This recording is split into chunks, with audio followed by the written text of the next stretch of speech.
Genesis Part 1 is finally arriving in Ark Survival Ascended, and if you've never played the original version, you're in for one of the most unique experiences Ark has ever created, offering a wide variety of biomes, packed with missions and exclusive creatures with powerful rewards, and it's one of the hardest maps to progress in the entirety of Ark.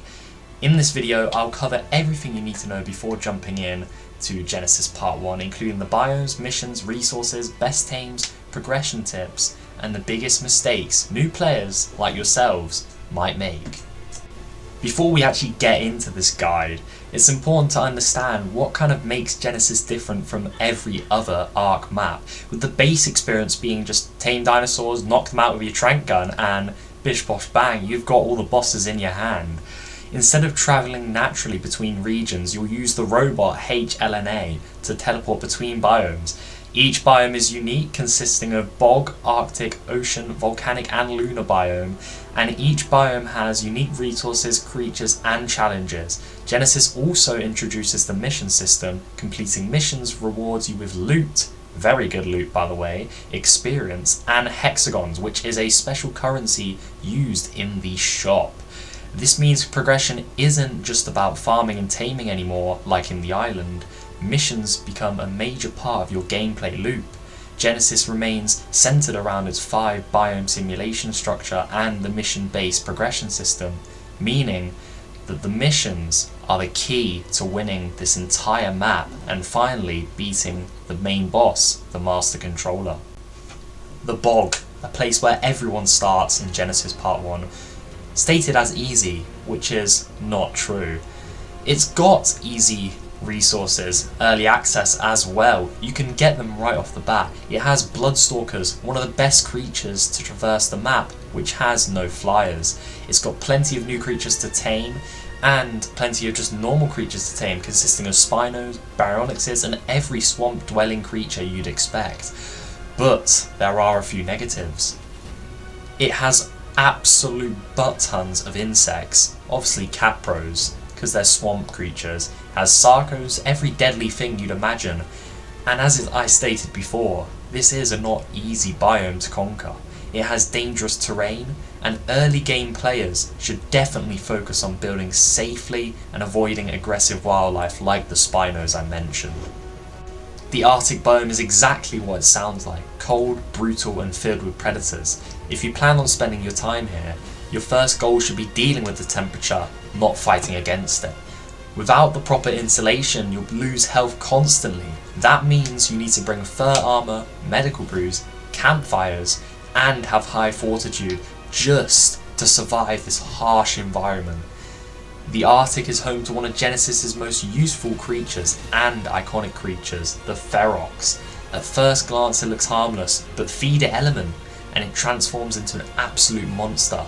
The Ferox quickly became one of the most useful creatures in Genesis because of its combat potential and mobility, helping you and your fellow survivors to struggle but break through this harsh environment.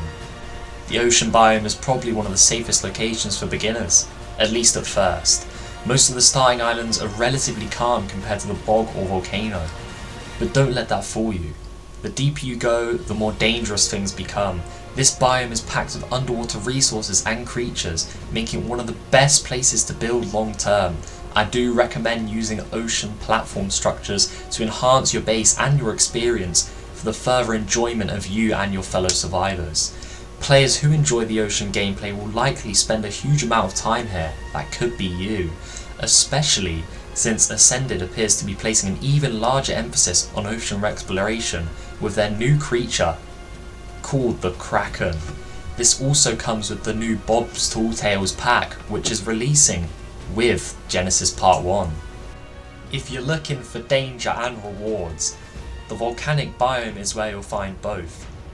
With massive lava flows, extreme heat, which you'll need lots of gear and preparation to survive, aggressive creatures, but containing valuable resources that you and your fellow survivors can grab for yourselves. And perhaps most importantly, Magmasaurs. One of the best metal farmers in the game, the Magmasaur is known to be one of the, in my opinion, Ark's greatest additions to their vanilla playstyle. These creatures completely changed resource gathering when they were introduced, and a good Magmasaur can harvest enormous amounts of metal and become one of the most valuable tames on the map. The problem though is actually getting one. Obtaining Magmasaur eggs is extremely dangerous and incredibly dangerous, and usually not something you'd attempt during the first few days on Genesis 1, with having to go into a giant volcano cave just to grab the eggs out of their nest, exactly like wyverns, however it's not in a trench. These creatures are extremely dangerous to tame and very challenging to get, but once you get one for yourselves, you are set in the terms of metal. The lunar biome is unlike anything else in Ark. You're basically just inside space. The moon is not there, however. Low gravity changes the movement, meteor showers can kill you in an instant, and oxygen becomes a concern, with the entire lunar biome being like a giant ocean, with big space whales that are giant as hell. The environment itself is constantly trying to murder you. This is probably the biome that catches new players off guard more than any other, so do not spawn there at any cost. You'll see amazing resources and fantastic creatures and immediately want to explore, but after you do, you're dead. The lunar biome rewards preparation more than any other area in Genesis, requiring more fur armor, more absolute dinosaur combat power than any other biome in the entirety of Genesis Part 1. Now, let's talk about the creatures you should prioritize over any other. First up is the Bloodstalker. With its swinging webs, you can fly around the map extremely fast other than on the ocean biome, but even then, you can still glide across the water. Once you learn how to use one, travelling around Genesis becomes dramatically easier, with them being fast, mobile, and they can move through terrain that would normally be a nightmare. Next is the Ferox. They're small, easy to transport, and incredibly powerful when transformed with Element. The only downside is that you need Element, which is a very hard early game resource to get, unless you come prepared. Then we have the Magmasaur. Like I said, it's the best mid-game tame, I think, on Genesis. With its overpowered metal gathering abilities, it's one of the most valuable resource gathering creatures on the map. And depending on what's available at launch, there may also be additional creatures and variants introduced alongside the Ascension version. So, if I was starting Genesis fresh today, this would be my game plan. Step 1 would be spawn in the bog. Step 2 would be gather basic tools and establish a small base, because the bog is definitely a good place to start at. Although it's very dangerous and you will die a lot and have a lot of hardships, much like Aberration, it is a viable place to stay with lots of early access resources to get for you and your fellow survivors in your tribe. Step 3 would be run easy missions for experience and hexagons, so I could purchase loot crates for additional gear and get set up while my other tribe mates gear up with me. Step 4 would be get a reliable travel tame. This could get the Baryonyx, which is a great cave exploration dino, the Spino, which I know sounds crazy, but when you think about it, the Spino isn't that hard to knock out, you just need to think. Step 5. Start exploring the Arctic and ocean biomes for additional resources. Don't touch the lava area yet, that's around mid-game. We're currently early game. This means we have to be careful, bring fur to the Arctic, and bring a good water tame to the ocean. If we don't have one, we tame one there, because necessary it is to survive in the entirety of the ocean area. Step 6. Work towards stronger creatures and mission progression. Too many players rush straight through the hardest content and get stuck. You need to take your time with Genesis. It's not like Astraeos or any of the other Ark Ascended maps where you can just jump right ahead to the final finish line.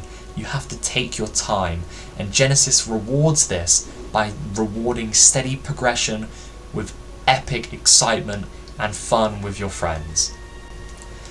Here are some common mistakes while traversing the early game of Genesis that a lot of people make, including myself.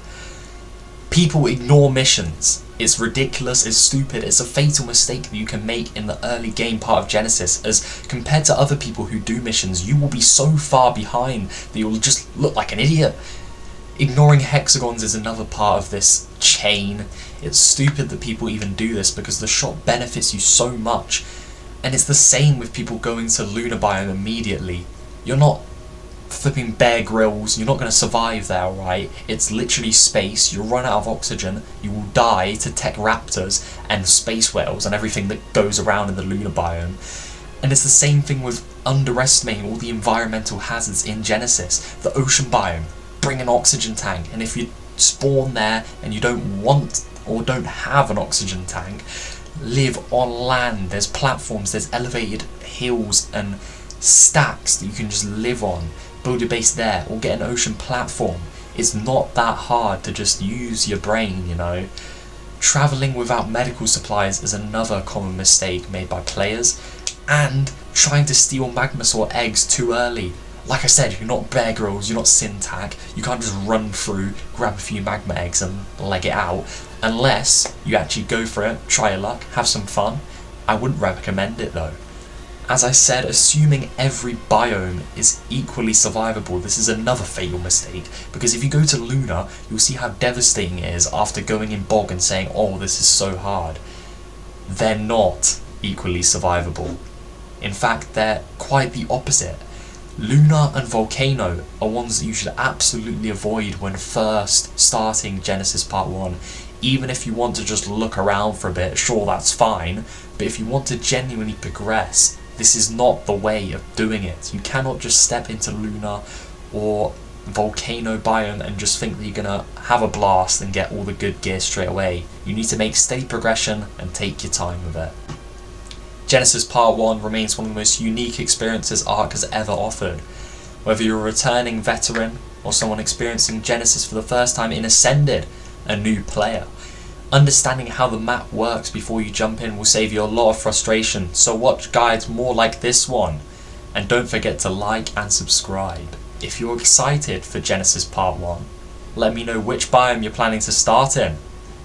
I'll have fun replying to the comments and seeing where you guys are heading.